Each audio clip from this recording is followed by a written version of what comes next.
Okay, we're here at the second fence on the Chambersburg Pike. We just came from the direction that our camera's facing, the first fence over there.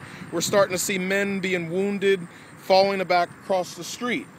And there began an order to charge the railroad cut, which is 175 paces in front of us just before that row of corn. And we're going to walk that 175 paces. The order for the 6th to charge came down by company.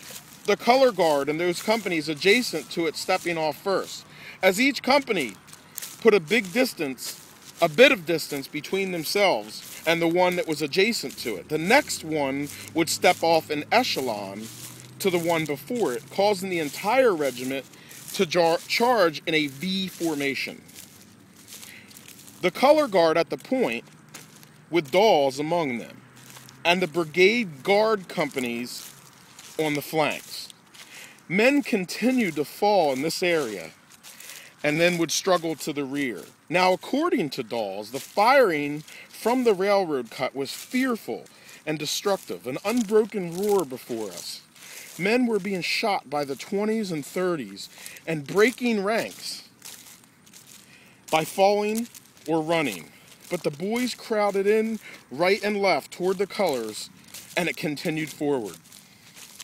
Lieutenant Lloyd G. Harris of Company C, while passing by the stationary 95th New York Regiment, ran to the New Yorkers and shouted at an unnamed officer, "For God's sake, why don't you move forward and join our left?" The New Yorkers did not advance. According to the statement made by Harris after the war, the 95th did rally and reform their regiment and deserved great praise for it. But they never joined the left of the 6th Wisconsin Volunteers. That place was occupied by the Iron Brigade Guard. The 95th came up later, helping to mop up the regiments of Mississippians once the colors had been captured, firing into the fleeing members of the 42nd Mississippi and the 55th North Carolina. When the matter was still unsettled, however, they failed to respond, and the truth of history compels me to state that the 6th Wisconsin, with the Brigade Guard, charged singly and alone.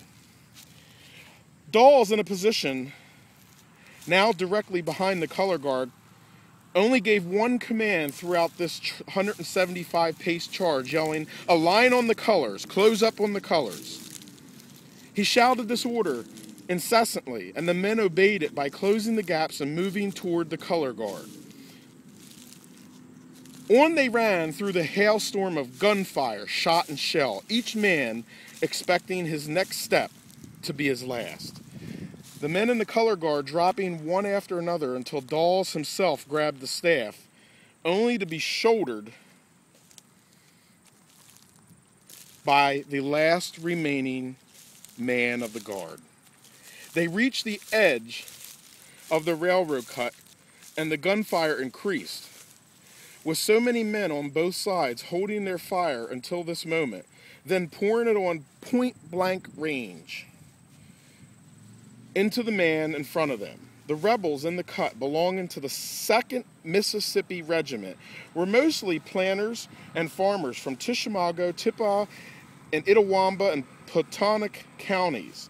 They were as elite as any regiment in the Confederate Army, having served with distinction at every major battle that was in the Civil War up to this point. At Bull Run, they had been a part of Bernard Bee's brigade when he had famously labeled General Thomas J. Jackson with the moniker Stonewall. They'd seen action at Seven Pines, Gaines Mill, Malvern Hill, 2nd Bull Run in South Mountain, as well as Antietam, Fredericksburg, and Chancellorsville.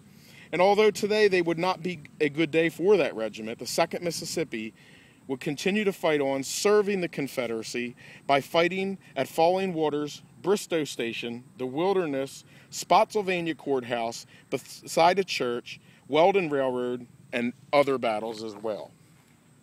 The Mississippians, now trapped in the railroad cut, had a distinct disadvantage now. Not being able to see just how many Union soldiers were standing above them.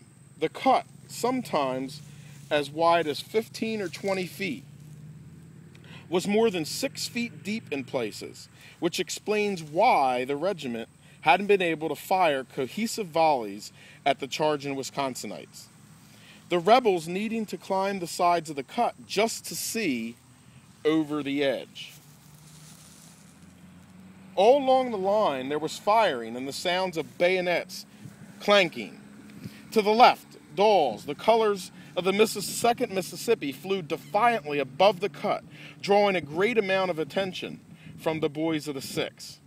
Private Cornelius Oakley of Company I was shot through the arm in his rush to capture the flag.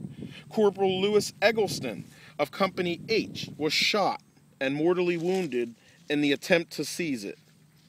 Private Anderson of Eggleston's company, furious at the shooting of his comrade, swung his musket and split the skull of the rebel who had shot Eggleston. Private John O. Johnson, while attempting to protect Eggleston, whom he considered his best friend in the company, was shot through the arm. Nearby, Private John Harlan of Company I was shot as he advanced on the flag, his body sliding into the cut and resting at the feet of the rebel who killed him. Private Levi Tongue aimed his musket point blank at the rebel who shot Harlan, who cried, "Don't shoot! Don't kill me!"